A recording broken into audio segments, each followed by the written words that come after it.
कोण नेहा? मी नाही ओळखत तुम्हाला. डॉक्टर, हे काय चाललंय? या बाई काय इतकी काळजी घेतात माझी? काय इतक्या चौकशा करतायत? मला कोणी आणलं मला सांगाल का? मी आणलं.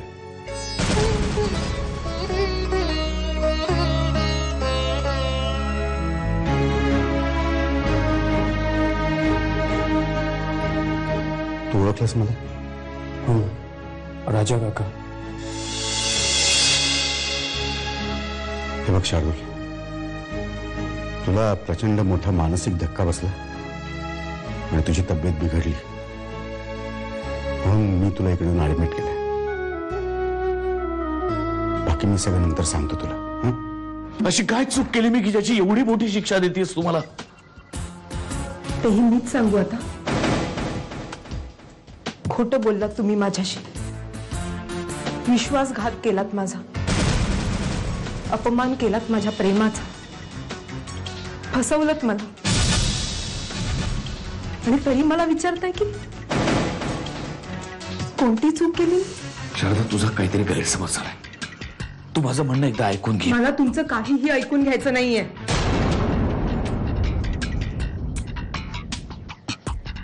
तुमच्यात आणि माझ्यात आता काहीही उरलेलं नाहीये. त्याचे सगळे रिपोर्ट नॉर्मल आहेत. हो, त्याची आम्हालाही कल्पना आहे डॉक्टर, पण तो स्वतःच्या बायकोलाही ओळखत नाहीये. डोंट वरी, हळूहळू सगळं ठीक होईल. मी इथल्या डॉक्टरांशी बोललेलो आहे. ते जी काही ट्रीटमेंट देतात ती योग्यच आहे. यांना इथून डिस्चार्ज मिळाल्यानंतर मी घरी येऊन भेटेनच. Okay doctor, thanks for coming. हो, ते तर आमचं कर्तव्य आहे. येऊ मी? प्लीज मला समजून घे शारदा. नाही हर्षवर्धन, आता ते नाही होऊ शकत. मी सगळं विसरली येते. आता पुन्हा मला त्या खोट्या आशेत नाही गुरफटून घ्यायचंय स्वतःला. मला एकटं जगू द्या, एकटं राहू द्या. प्लीज जा इथून. पण शारदा, मी Harsh, please don't even dare to touch me again. आज मी खरंच खूप खुश आहे. देवानी माझी प्रार्थना ऐकली. आमच्या संसाराच्या बागेत आणखी एक फूल उमलतंय. माझे रिपोर्ट पॉझिटिव्ह आले. मी पुन्हा आई होणार आहे. हे यांना कळल्यावर त्याला किती आनंद होईल नाही.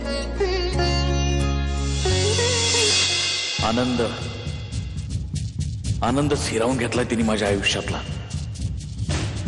अरे, असं कुठलं पाप केलं मी ज्याची एवढी मोठी शिक्षा देते ती शारदा? मला इग्नोर करते, मला वाकड्यात चिरते माझ्याशी. पण तिला माहिती नाहीये की हर्षवर्धन भोसले काय चीज आहे ते. शारदा, तू अजून नीट ओळखलं नाहीयेस मला. खरंच मी ओळखले नाही तुम्हाला हर्षवर्धन.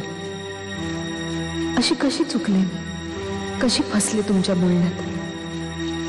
कदाचित त्यावेळी मला कोणाच्या तरी आधाराची गरज होती आणि तो त्यांनी मला दिला. म्हणून मी माझं सर्वस्व देऊन बसले त्यांना. म्हणजे मी खूप वेळ जागत बसले होते, तुमची वाट बघत होते, कारण मला तुम्हाला काहीतरी सांगायचं होतं. काय काय सांगायचं होतं? राहू दे, सकाळी बोलूयात आपण, उद्या बोलूया. कसं काय? आत्ता का नाही? दारू पेलं म्हणून ओके? अहो सावरा, ओके सावरा, तुम्ही हे बघा. आता सांग काय? तुम्ही आत चलता का जरा? आत्ता सांग काय ते. मी ओके आहे, मी ऐकतोय सगळं. Okay, all right. आत्ता सांग. ही आनंदाची बातमी आत्ता ह्यांना सांगण्यात काहीच अर्थ नाही. खरं तर किती आनंदात होते मी.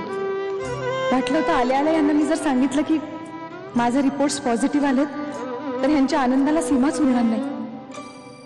पण झालं उलटच. माझ्याच आनंदावर विरजण पडलं.